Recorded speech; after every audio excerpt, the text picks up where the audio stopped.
What I want to talk about today is explaining PGTai results. And so I'm David Chrimes, I'm the Business Development Director for CooperSurgical Fertility and Genomics. I think most people in the UK will know me, but if you don't, I've been working in this field for over 10 years now and seen quite a lot of the concerns raised around explaining PGTai results and particularly how to message them. So what we're going to look at today is we've been running PGTai in the UK now since mid-January, so we'll look at the type of results and the frequency of the different types of results that PGTai has generated. We will then see how those results may alter the priority of transfer of those embryos. And then, as I'm sure everyone is aware, very occasionally we can get these no results. And what I want to look at is really what they mean. What do we mean by no result? And discuss potentially what to do next for those embryos that degenerate in no result. So let's first of all start off with the result generation and the result output from PGTai. So we've been gathering data from PGTai since we launched it, and I've pulled together the data from all of March and all of April for all the samples across all age ranges which came and were processed through the Cooper Genomics International Lab in Nottingham. So this is over 1,500 embryo samples, so it's a fairly large data set.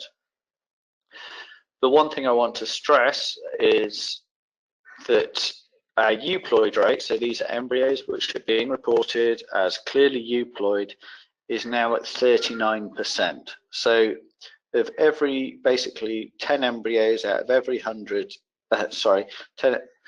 40 embryos out of every 100 that come in are being reported back as euploid.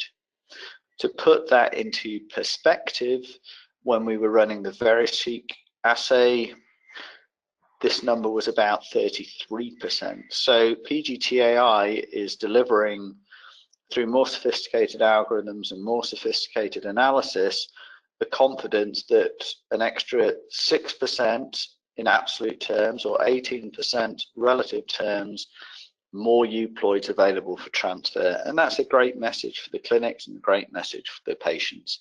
More euploids available for transfer, and of course, they are your highest priority and the earliest and easiest message to give to patients. There has been a lot of talk for several years now around mosaicism, its true frequency, how to message the patients. We as a company decided to split the mosaicism into two bands: low-level mosaic, these are embryos with a 20 to 40% mosaic level, and high-level mosaics, the 40 to 80%, because there is increasing evidence that the level of mosaicism can have an impact on outcomes. So we would then suggest that the low-level mosaics are your second priority transfer, so euploids first, then a low-level mosaic. If you have no low-level mosaics, you may consider transferring a high-level mosaic. Now, all mosaic, clinically relevant mosaicism under PGTai is 8%. So that is actually a reduction, again, a reduction from what we were seeing with Mosaic PGTai. And the majority of those have been lost from the low-level mosaic into the euploids, and some of those that we were thinking were high-level mosaic were actually now scoring as full aneuploids. And this is also good because generally you're not going to be transferring an aneuploid. So when we consider something an aneuploid, that's above 80% of the sample is abnormal, so pretty much every cell. And there have been studies showing, blinded studies and retrospective studies, that aneuploid embryos fail, truly aneuploid embryos fail to have a positive outcome. Of course, unfortunately, no test is perfect, and there are two types of no result. No result, no intact DNA, and that makes up about 1% of all the embryos that we get in, and that's a whole genome amplification failure, and we'll look at the mechanism of that in a minute. And we also have no result, quality insufficient for interpretation. And this is where we have got a whole genome amplified product, but the data is insufficiently clear for us to make a robust decision. So both of these come back as a no result, and that across every lab that we process samples for through the lab in Nottingham has an average rate of those two combined of below 4.5%. So if we just, before we get into no results, let's just recap mosaicism, because these are the results which cause the biggest conversations with patients in some ways. So your mosaic embryo is one where it's a mixture of both euploid and aneuploid cells, and you've taken a trophectoderm biopsy and assuming that this is representative of the inner cell mass, the baby. Now, we cannot tell you exactly when this cell division went wrong, but it's a post-fertilization, it's a mitotic error, which has resulted in at least one line of cells with an abnormal chromosome complement. So all couples are at risk of this. It doesn't matter if it's an egg donor through to an older patient's eggs. Every single cohort that we've analysed suffers from mosaicism, and it's a function to some degree of the number of euploids. So for mosaicism to occur, the embryo had to start off as euploid, and then a cell division has gone wrong. So this is why if we look first at the green bars, the euploids, there's the expected decrease with increasing maternal age, and then the aneuploid increasing with maternal age as previously published and expected.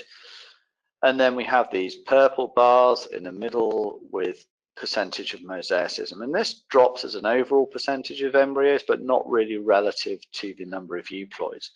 And so we have to consider every patient coming in and every couple are at risk of mosaicism, and so it shouldn't be swept under the carpet, and it should be considered as a potential outcome. But this is some data that was presented at PGTai in Geneva in this year, and they aggregated all the data together, and we can find here, so the control group, the far right, OP is ongoing pregnancy or birth, and what we can see in the control groups, yes, it varies between clinics, but on average, it was 55.3% of transfers resulted in a sustained pregnancy, that's 20 weeks and above, or a live birth. If we look at the mosaic embryos, then in every single cohort, they had a lower implantation rate relative to the controls, and in fact, all of them came out lower than any of the controls. So it's clear that mosaic embryos do have potential in some cases, but the risk of successful transfer is increased, so there's a higher risk of a miscarriage and a lower chance of that resulting in a live birth. So this was some data that was presented by Francesco Fiorentina at PGTai again, and he has allowed us to present his data for him. And the way that they carry out pgt-a is using the VeriSeq protocol from Illumina, very similar to what we used to run. They have decided to split their mosaic level at below 50% and above 50%. And what we can see here very, very clearly that once you even have mosaicism, in their case between 30 and 50%, their live birth rate is 38%, which is a lot lower than their control group. And once we get above 50%, that is halved. And it's statistically significant in this cohort that as soon as you get more abnormals than normals, it has a drastic effect on live birth rate. What is also worth noting is a lower biochemical pregnancy rate. There's also a slight increase in miscarriage, although the numbers are smaller in the above 50%. But it's very clear from this data that as mosaicism increases, the chance of a live birth drastically decreases, but it is not zero, and therefore we consider these embryos should be potentially considered for transfer depending on the patient. we as a company are also very keen to tell you as much information as possible, and this is the reason why. So it was in this particular study, then a monosomy did better than a trisomy overall. This was against some other data which I'll show in a minute, but in their cohort, the nature of the aneuploidy, mosaic aneuploidy, can affect the outcome, and certainly in both cases a whole chromosome aneuploidy did better than either a complex where it's multiple chromosomes or a segmental aneuploidy, so that's a partial chromosome. So knowing the type of mosaicism, whether it's a monosomy or a trisomy, whether it's a full chromosome or a partial chromosome, is clearly important, and this is why we give the information on the report. We are trying to give you enough information to allow the embryo transfer to be considered on likely outcome, and we're not just providing information just to confuse you. So this was some data that was published by Saint-Minet in 2017, and this is where our split level mosaicism comes from, the 20 to 40 and the above 40%. In our data analysis, there was actually a slightly better outcome for the trisomies than the monosomies, but what again in our data was very clear is once you get above 40% mosaicism, then your ongoing pregnancy rate falls dramatically. So in the control group, it's 50 to 70%, depending on the clinic and the patient cohort. Once you get to above 40% mosaicism, it's right down at 22%. So we believe it's very important to split out the mosaicism. And this is why we present our PGTa results even as Euploid, and these have the highest chance. Low-level mosaic, they're medium, they're reduced, but they're still reasonable for many people. The high-level mosaics are really quite low, and as we've just seen, 20% or lower. And an aneuploid is very, very low, very unlikely. Never say never. There's always the press release that makes the news, but in our experience and from other published work, the chance of a true aneuploid resulting in a healthy live birth is incredibly low. So those are where we actually get a result. Of course, unfortunately, with our test or any test, there are these no results. And what does that mean for you, for the patient, and what to do? So just to go through what a no result is, there are two types of no result which we do stratify on our reports. So there's the fails to amplify, which is a whole genome amplification failure, and these are listed as no intact DNA available. And then there's those which fail QC, which is whilst the DNA amplifies, the final result is not of a high enough quality to be certain of the cause. So let's look schematically at the process. You have biopsied some cells, put them in a tube, shipped them to us. Those cells should arrive to us intact. So they're still as complete cells with the DNA and the nucleus trapped within the membranes of those cells. The first thing we do is what we call DNA extraction, basically rupturing the cells and taking the DNA and putting that DNA into the solution of the tube. We then add enzymes which take those copies of DNA, and we're representing it here with 5 chromosomes to indicate 5 cells. But what we end up with in an ideal situation is literally millions and millions of copies of that DNA. So we've taken a very small number of cells and generated a huge amount of DNA. And just as a reference point, this amplification allows us to do 8 or so runs of this if we need to from the single amplification. Now, if this goes wrong, then what we have is no result, no intact DNA. So if you ever see on a result no intact DNA, that means that the very first stages of whole genome amplification have failed. and there's nothing we can do. It is just a complete failure from that point. So what can cause this? Well, I have to be honest, and from any single tube that arrives with us, we can't definitively tell you what went wrong. What we can do is work with you, and if you have a high failure rate and much higher than 1%, we can work with you to see if there's a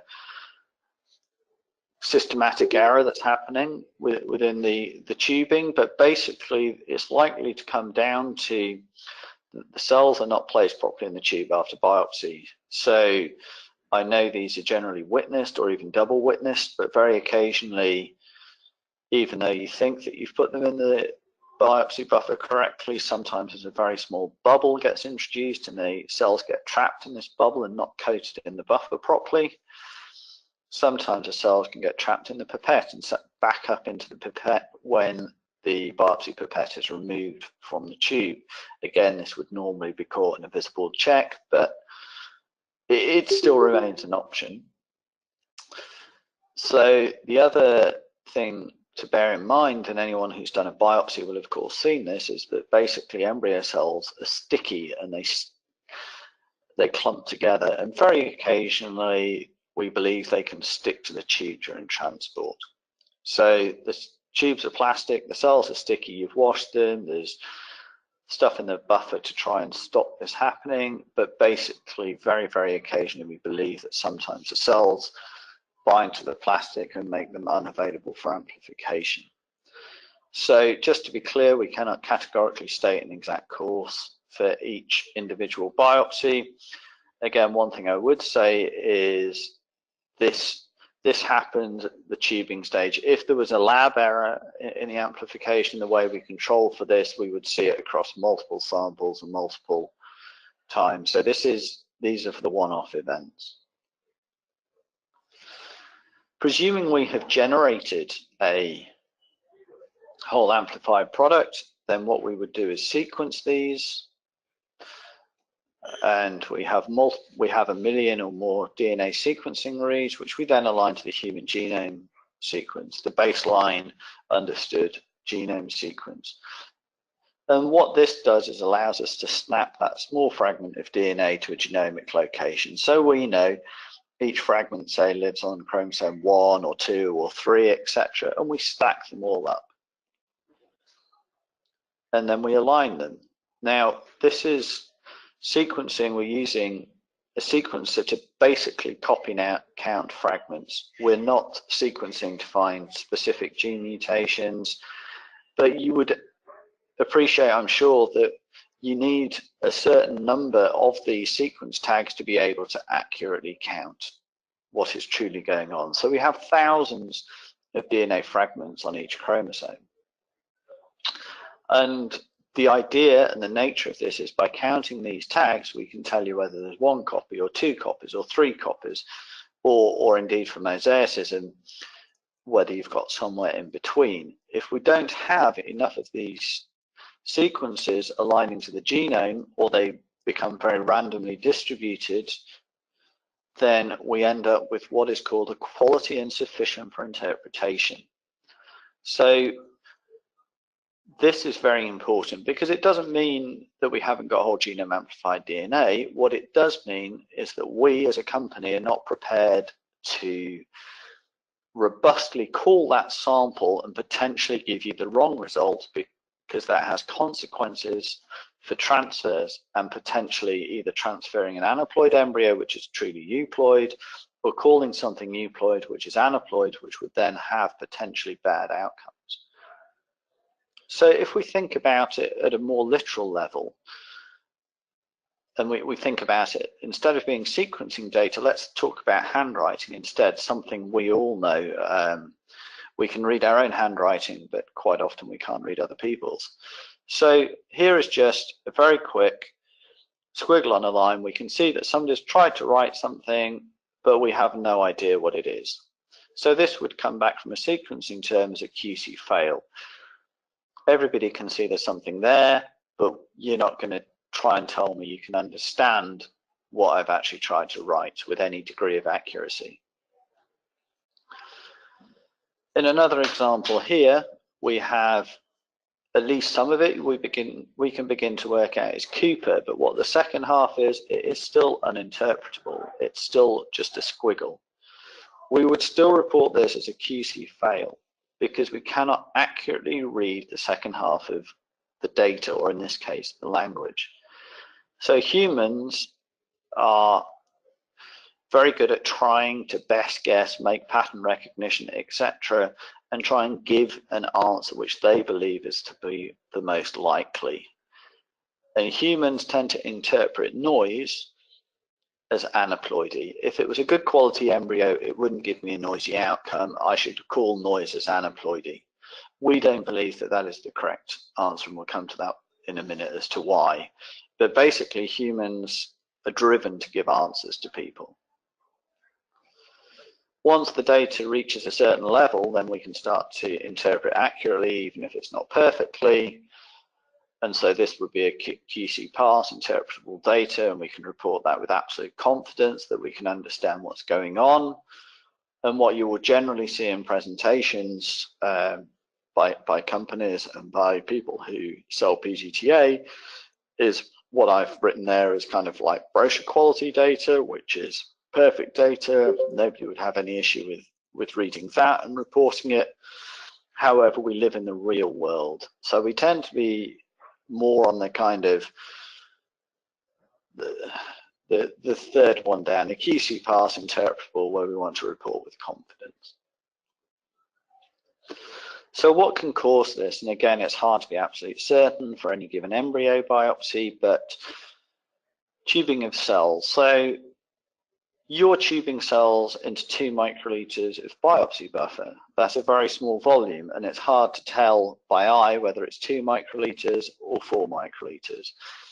But the end result is if you have too much biopsy buffer, we end up diluting the enzymes, and that leads to inefficient DNA amplification. So if you're not taking the first step carefully, then we can have inefficient DNA amplification, and that inefficient DNA amplification can result in poor quality data. Again, if some of the cells are in the buffer properly and others aren't, it can impact the way the whole genome amplification has worked and how effective it is. If we look at the biopsy technique, so there are various different methods for biopsy. I'm not here to talk about those today, but you could laser, you could flick, you could come up with your own method, and some embryos are definitely easier to biopsy than others. But what has been demonstrated by other groups is if you have a really difficult biopsy or it takes a long time, then cells can become damaged during the biopsy. You can over laser junctions. All of these things can partially rupture or cause DNA damage and form DNA fragments into the mix, which can complicate analysis. So again, if you have a high failure rate, and a lot of these, we would really like to work with you as part of our Centre of Excellence and various other skill sets that we have within the company to ensure that your biopsy technique is as good as it could be. Of course, the other thing that we don't know is the absolute quality of the embryo. So if you're biopsying embryos to give a message for a customer that all their embryos are struggling to make good quality blasts due to aneuploidy, the chances are those embryos have an internal problem which can lead to them having DNA that is in not the best condition, and that's cellular damage by a natural process. So if you've biopsied loads of arrested embryos, then they may potentially have a higher chance of failure than a best looking blast. But again, we cannot categorically state the exact cause for any single biopsy. So you've got a no result, you've got to talk to the patient. Oh my, I'm sorry, here's an embryo that we didn't get a result. So what do we do for you? So the temptation from the clinic, maybe you go back and you rely exclusively on the traditional embryo grading and say, look, we did our best, it looked like a high quality, we'll transfer it based on that. But the patient's opted for PGTa to avoid having to do this. you can assume a no result is most likely because the embryo was bad, it was an aneuploid, but then there is a risk of having what was a good embryo either discarded or put into long-term storage and left in a state of limbo. Rebiopsy the embryo and hope for a result. Now, obviously, patients and clinics worry about the impact of a rebiopsy. How often does it work? Does it damage the embryo? What is the outcome chance if I do a rebiopsy? Now, this is some provisional data that was generated recently. So we've started through PGTai to get the rebiopsy data coming through, and just to state, rebiopsies are processed as a free of charge through CooperGenomics. So if the initial embryo fails, we will do the rebiopsy free of charge.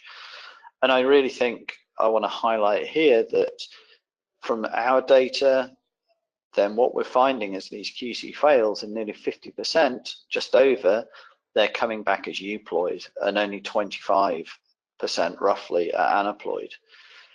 And then we've got our low-level and high-level mosaicism. But basically, you can see the quality insufficient is very low, and all of these have had an amplification. So the chances of getting a no result twice is basically about 1 in 1,000. So it's always worth considering a rebiopsy, because the second biopsy is almost certainly going to give you a result. And of those, around 50%, from this data at least, are coming back as euploid. So we should definitely not consider a failed biopsy result as an aneuploid embryo. Just to prove this isn't just us, this is some data from Natera, who are a US-based firm. They also published in 2018 a snapshot of their rebiopsy samples, and again they found a very high euploid rate for those which initially failed the first biopsy. In their case, inconclusive of where the first biopsy, they then took a second biopsy. Sorry, this is discordant. They took 2 biopsies and the results came back slightly differently. The inconclusive, another QC fail. But it's not just us that finds a very high euploid rate in rebiopsies. So you've got some data, and this is a study that they published over a series of papers where they had a rebiopsy of 364 embryos which originally failed. So their original euploid pass rate was 61.8%. This is an American group where the patients were generally a bit younger than ours. I've just seen a question come through. So I should state, for the euploid embryos, then the latest data suggests around 98 to 99% of euploid embryos survive the warming, rebiopsy, revitrification, rewarming to transfer. So high euploid embryos seem pretty robust to this. There's always a risk, never say never, but the latest data is around 98 to 97% if the biopsy and the vitrification process is carried out effectively. So in their case, when they took a rebiopsy, their euploid rate was about the same as it was previously. Again, suggesting a rebiopsy is not something a fail is not something which should be suggested as an aneuploid embryo. You've taken this poor embryo through double vitrification and biopsy. Does it still work as an embryo, for want of a better description? Now, in their control group, their sustained implantation rate was 49.4%. For the double biopsies, it was 48.1%. It was not statistically significant. Their clinical pregnancy loss was slightly higher in the study group, but again, not significant. And the difference between 104 and 507 may make that difference absolutely insignificant. So it doesn't appear that doing this double biopsy and revitrified and transfers has a negative outcome on the at least ongoing pregnancy after rebiopsy. Sustaining a pregnancy is all very well, but of course what these patients truly want is a live birth. That's what we're in the game to provide people with a live birth. So the good news is that they tracked these all the way through to live birth, and there was no significant difference in the live birth outcomes from embryos which had been biopsied twice to those which had been biopsied once. So same median gestational age at delivery, same birth weight, same frequency of preterm birth, and the live.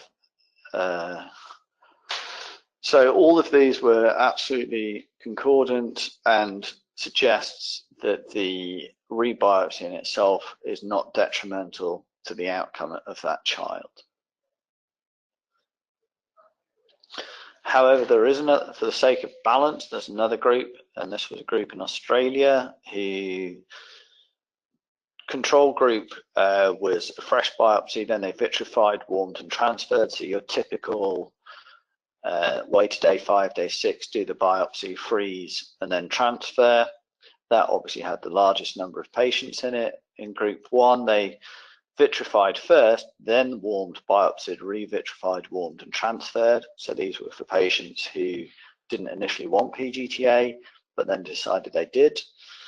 And then the final group, group 2, was they had the initial biopsy, then the vitrification, re-warmed, re-biopsied, re-vitrified, re-warmed and then transferred. And this is an even smaller group. So they found in their study that there was a statistical difference between the biochemical pregnancy rate, and they also found a lower live birth rate after this amount of manipulation of the embryos. What is unclear from both these studies is how many embryo cells were taken at each biopsy, what the complete vitrification method was, and differences between the two study groups. And so we do, and this is a much smaller study, so we do need to think about how those may impact the outcomes. So one thing that we would say when you consider whether to do a rebiopsy or not is, as we know even from the first biopsy, your outcomes are going to be affected by your biopsy technique. The better the biopsy technique, the cleaner it is, the more likely you are to have success. Again, vitrification is a very rapidly evolving field, and we know even over the last 10 years I've been doing this, that the vitrification and warming efficiency has gone from mid-80s into the very, very high 90s. So again, depending when this data was generated and which vitrification process was used, it may have an impact. Again, general transfer and protocols. Everybody is sure they're doing the best transfer, but again, some clinics have higher implantation rates per transfer than others. You would have to look at your underlying patient cohort, but again also the quality of the embryo, which comes back to a previous question. Euploids have a very good thaw freeze success rate. If it's an embryo that you are questioning whether to biopsy in the first place due to its low quality, you may expect a lower chance of success than a high quality embryo. So what we cannot control is, we know which embryos come back as a rebiopsy. We don't know the outcomes for any embryos which never came back for a second biopsy. So from a rebiopsy perspective, we would say that you should definitely not take a no result. You should definitely not double negative. A no result should absolutely not be considered as aneuploid. It should just be taken as a no result. It can be a viable option for patients. It doesn't mean to say that's the end of the road for that embryo or the testing of that embryo, and that patients should be informed of their options and potential outcomes as to a rebiopsy being available.